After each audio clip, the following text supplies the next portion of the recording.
క్రీస్తునందు సహోదరి సహోదరులారా, ప్రభువైన యేసు క్రీస్తు నామములో హృదయపూర్వక వందనాలండి. ముందుగా ఇంత మంచి సమయాన్ని ఇచ్చిన తండ్రైన దేవునికి ప్రభువైన క్రీస్తు ద్వారా కృతజ్ఞతాస్తుతులు చెల్లిస్తున్నానండి. అందరూ బాగున్నారండి? వాక్యం చదువుకొని ప్రార్థన చేసుకున్న తర్వాత పాఠంలోనికి వెళదామండి. మార్గారు రాసిన సువార్త 11వ అధ్యాయం.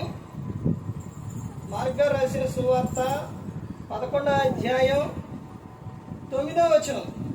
మరియు ముందు చుండిన వారును వెనుక చుండిన వారును జయం ప్రభు పేరట వచ్చువాడు స్తుతింపబడు గాక.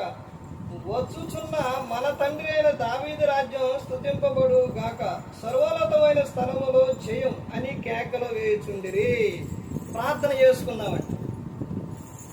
పరలోకమందున్న మా తండ్రి, పరిశుద్ధ ప్రేమ గల తండ్రి, గొప్ప తండ్రి, యెహోవా తండ్రి, ఈ ప్రియకుమారుడు యేసుక్రీస్తు ప్రభువు ద్వారా కృతజ్ఞతాస్తుతులు చెల్లిస్తున్నాము నాయన.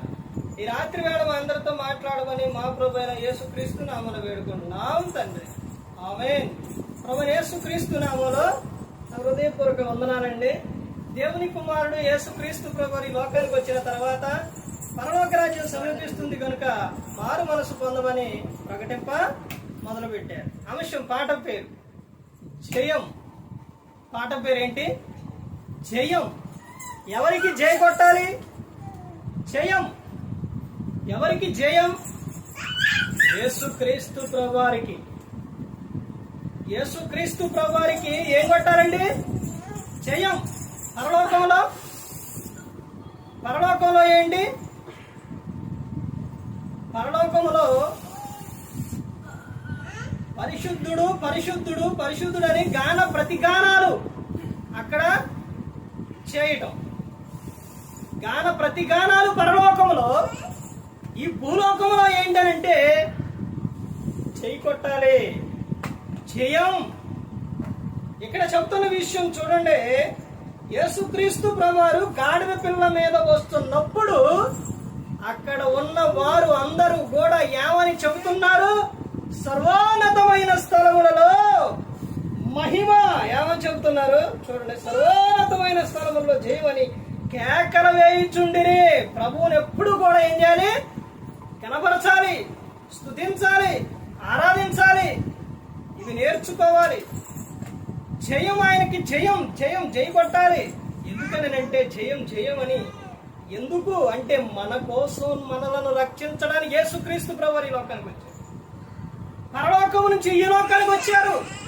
మనందరినీ కూడా పరలోకం చేర్చడానికి యేసుక్రీస్తు ప్రభువు వచ్చారు.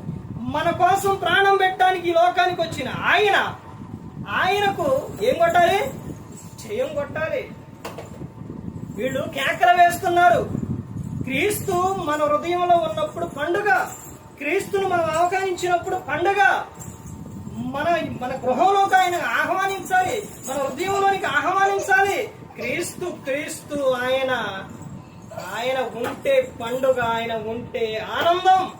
యేసుక్రీస్తు ప్రభువారు గాడిద పిల్ల మీద యెరూషలేము ఆ ప్రాంతంలో అక్కడికి వచ్చినప్పుడు అక్కడ ఉన్న వారందరూ కూడా ఏమని చెబుతున్నారు? సర్వోన్నతమైన స్థలములలో జయం కలుగును గాకని కేకలు వేయుచుండిరి. యేసుక్రీస్తు ప్రభువారు పూజార్హుడు. ఆయన పుట్టినప్పుడే అక్కడకు జ్ఞానులు ఏమేం తీసుకొచ్చారు? బంగారం, సామ్రాణి, బోళం తీసుకొచ్చారు. తీసుకొచ్చిన వారు ఏం చేశారు? తీసుకొచ్చిన వారు అక్కడ ఆయనకు వాటిని పెట్టెలో ఇప్పి ఆయన ఎదుట సాగిలపడి ఆయనను పూజించి ఆయనకు పూశారు. అర్థమైందండి? ఆయన ఎదుట సాగిలపడాలి. ఆయన పూజారుడు, పూజించాలి క్రీస్తుని. ఆయనకు మొక్కాలి. ఎవరికి మొక్కాలి? క్రీస్తుకి. ఎందుకనంటే ఆయన సర్వశక్తిమంతుడు, మాట్లాడే దేవుడు, పిలిచే దేవుడు, వినే దేవుడు, అన్నీ కూడా ఆయనే. ఆయనకు జయం కొట్టాలి.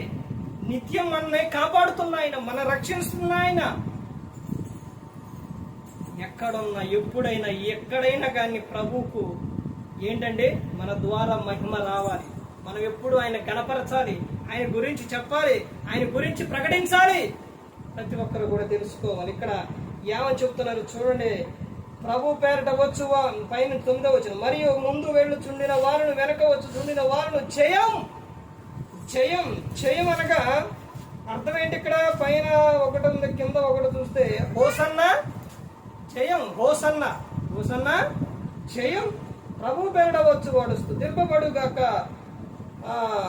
వచ్చుచున్న మన తండ్రి అయిన దావీదు రాజ్యం స్తుతింపబడు గాక, సర్వోన్నతమైన స్థలములో జయమని కేకల వేయుచుండిరి.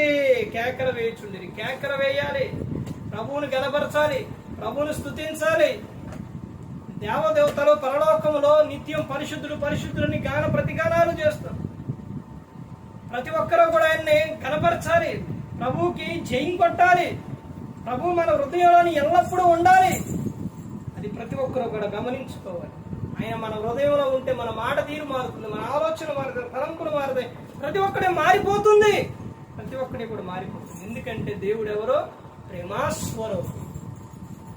క్రీస్తుకి ఎప్పుడు కూడా అసలు నీ ఆలోచనలో ఉండాలి. నాకు గొప్ప దేవుడు, నా శక్తివంతుడు, నా ప్రభు, నా ప్రభు, నా క్రీస్తు, నా యేసయ్య, నా యేసయ్య అని నిత్యం కూడా మన హృదయంలో ఆయన ఆలోచనలు కలిగి ఉండాలి. ఆయన చెప్పినట్టు ప్రతి ఒక్కరు కూడా చేసేవారిగా ఉండాలి. ఏ ఒక్కరు కూడా నశించి నరకానికి వెళ్ళిపోకూడదని యేసుక్రీస్తు ప్రభువు ఈ లోకానికి వచ్చి మనందరి కోసం శిలువలో తన ప్రాణాన్ని పెట్టి ఉన్నారు. మరి ఈ విధంగా నిలబెట్టి మాట్లాడించిన తండ్రి దేవునికి కృతజ్ఞతాస్తుతులు చెల్లిస్తూ ఇంతవరకు శ్రద్ధగా ఉన్న మీకు ప్రభు పేరున హృదయపూర్వకంగా చెల్లిస్తూ ఈ మాట ముగిస్తున్న అందరికీ వందనాలు.